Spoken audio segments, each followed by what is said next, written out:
Welcome. My name is Bob Leroy.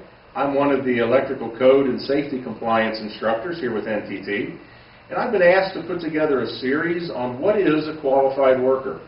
This is a question that we're often asked when we're doing our training, or the sales force is asked when they're setting up the training.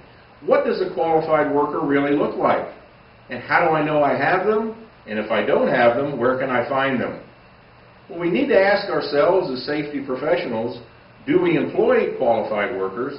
Because this definitely is a question that OSHA is going to ask when they come out and they review our workforce, they review our workplace, or in the off chance they maybe come out investigating some incident. So what do qualified workers really look like? How do I know that I have them when I see them? Well, if we look at OSHA's definition for what is a qualified worker, it just very simply says it's a worker that has received training in and they have demonstrated skills and knowledge in the construction and the operation of that electrical equipment. Now let me stop the definition there for a moment, because they added in 2007 the two words, they have demonstrated these skills. It used to be enough in our training activities to put a worker through a classroom or through some type of a online training, have them take a test at the end of that, and think that we actually have given them enough information to be able to work on this safely. But the problem is way too many workers are able to take information and give it back to us in the form of a test, but they have trouble taking that information and putting it into their hands when they're out there in the field. So the demonstrated proficiency, almost a dress rehearsal, if you will, to make sure that they've understood what they've been told, how to take that information out into the field and to work on that equipment very safely.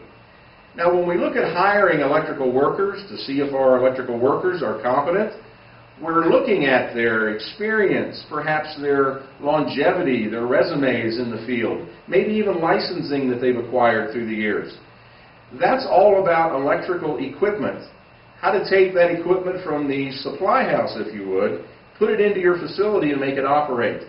But when I take individual pieces of equipment and put it together to make an installation, a production cabinet perhaps, or a piece of equipment that's very unique to my facility, the combining of all of those pieces of electrical equipment into an installation then is going to give me a new set of hazards perhaps that I then need to train those workers to that hazard as well.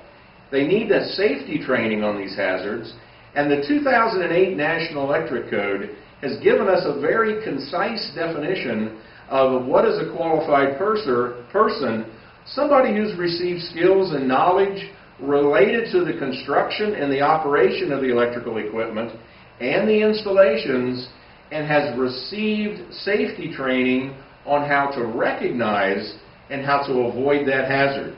Well, if we can take that definition and apply it to your entire workforce, a qualified workforce or qualified workers are those that have received training and demonstrated skills about that training on the construction and the operation of not just electrical equipment, but also its installations, and they know how to recognize that hazard, and if they're not going to work on that hazard, they know how to avoid getting injured. If they're going to be required to work on that hazard, they need to know how to avoid getting injured.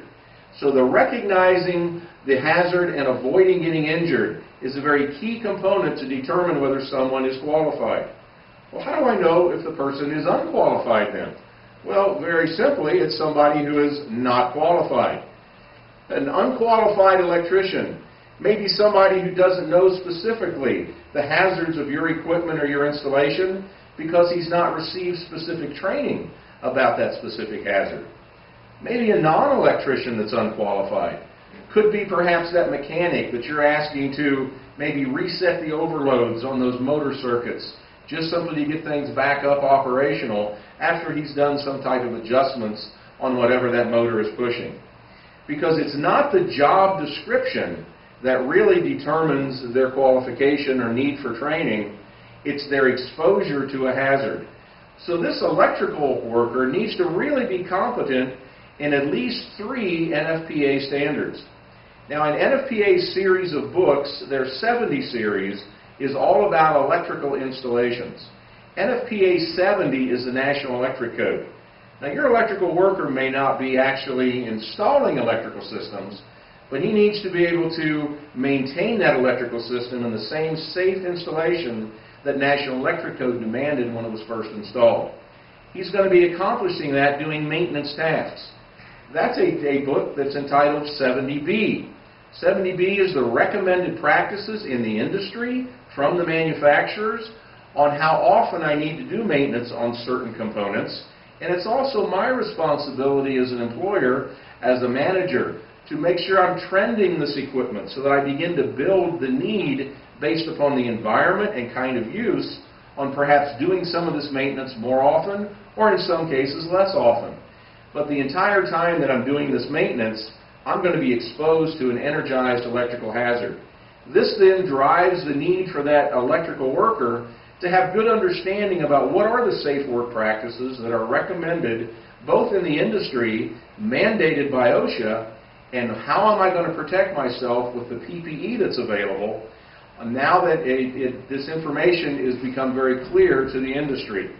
Well, who then needs this training?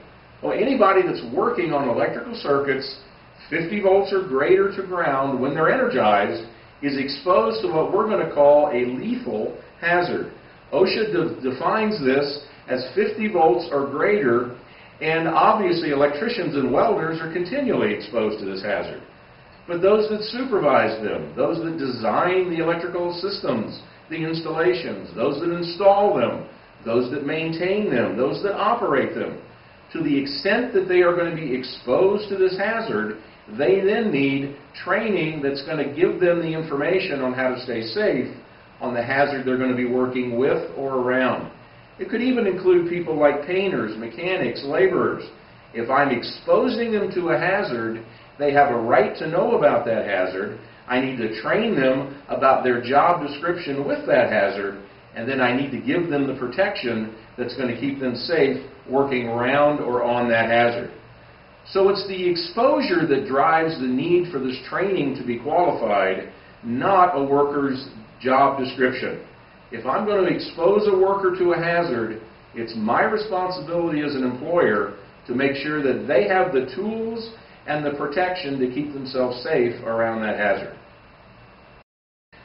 To help you as decision makers, we've placed a small PowerPoint as a link to this video on our website that you can view at your leisure to be able to see a bit more in depth. What really is a qualified person? A few more examples perhaps. How do I know if they're qualified? What would OSHA really ask me to determine if they're qualified? And if they aren't, what now can I do?